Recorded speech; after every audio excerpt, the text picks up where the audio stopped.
Hello everyone, বন্ধুরা কেমন আছেন? আলহামদুলিল্লাহ ভালো না, অনেক খারাপ, অনেক খারাপ, বলার মতো না। অনেকটা মনের দিক থেকে অনেক খারাপ, ভীষণ খারাপ। মানে মনের জোর নাই, মনের কোনো শান্তি নাই।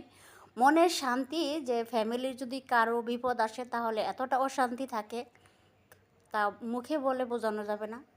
আমাদের ফ্যামিলির মধ্যে কারো একটা বড় একটা বিপদ গেছে, তার জন্য আমার মনটা ভীষণ খারাপ। 1 মাস যাবৎ অনেক খারাপ। আমি কোনো রেসিপি দিতে পারি না, কোনো কিছু দিতে পারি না, আমি ভিডিও দিতে পারি না।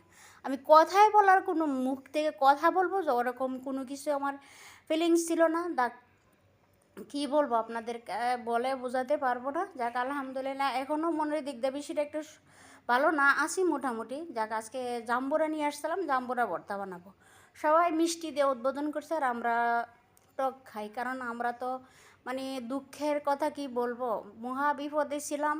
আমার ফ্যামিলি এতটা বিপদে পড়ছিল, মানে বললে বোঝাতে পারবো না, এতটা বিপদগ্রস্ত গেছে।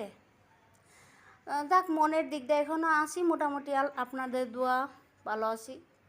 মরিচটা প্রথমে ডলাই নিচ্ছি, দেখেন হাতের সাথে ডলাচ্ছি, আমার হাত তো আজকে জ্বলবে। করার কিছু নাই, একটু স্বাদের জন্য হাতে ডলাতে হবে। খাবারটা যদি একটু স্বাদ করে খাবার জন্য দেখেন আমি ভালো করে হাতে ডলাই নিচ্ছি। আর দেশের যে পরিস্থিতি কি বলবো, যাক সব আল্লাহর ইচ্ছা, আল্লাহর মেহরবানি। আল্লাহ যা কিছু করে সব ভালোর জন্যই করে।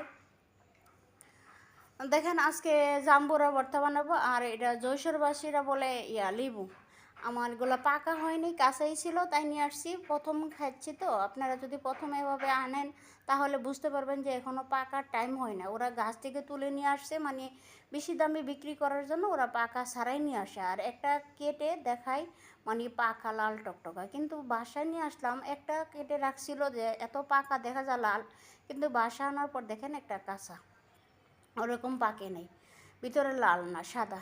মানে ওটা তিতাও মিষ্টিও না, টকও না, ওরকম একটা টাইপের থাকে। মানে খাবারটা ওরকম স্বাদ আসে না। তার জন্য আমি আজকে বেশি করে মরিচ দিলাম। মরিচ দেওয়ার পরে একটু অন্যরকমভাবে বানাচ্ছি ভর্তাটা, কারণ এটা তো তিতো তিতো টাইপেরই লাগে। আমি আগে খাইতে পারতাম না জাম্বুরা, আমার কাছে তো এরকম ভালো লাগতো না, তিতো তিতো লাগতো। কিন্তু যশোরবাসীরা খুব পছন্দ, তাই এখানে আইসা খাবারটা খুব ভালো করে খাই। আমার বাচ্চার ছেলেমেয়েরাও খাই। সাথে আমি লেবু দিছিলাম, লেবুর রস দিলে মানে টক টক হবে খাবারটা, মানে টক ঝাল টক খাবারটা অনেকটাই সুস্বাদু আসে। আপনারা যারা টক খাইতে পারেন অথবা ঝাল খাইতে পারেন তাদের জন্য এত পছন্দের একটা খাবার সার্ভ করছি। আপনারা এরকমভাবে ভর্তাটা বানাইতে পারেন। দেখেন আমি লেবুর রস দিছি ভালো করে চিপে, লেবুর ভিতরে এত রস মানে বলার মতো না, পুরা মানে টক টক, মানে খাবারটা এতটা ভালো লাগছে, ঝাল টক। যা কারো যদি মুখে জল চলে আসে আমার কিন্তু দোষ নাই, সরি বলে নিচ্ছি, কারণ টক জাতীয় খাবার তো মুখে অবশ্যই জল চলে আসবে। আর দেখেন খাবার প্রতিদিনই দেখাই, খাবার করতে গেলে দেন কতটুকু পরিশ্রম করতে হয়। এই যে দেখেন খাবারটা রেডি, সবাইকে দাওয়াত দিলাম। সবাই কে কোথায় থেকে দেখছেন সবাই ভালো থাকেন, আল্লাহ হাফেজ, বাই বাই।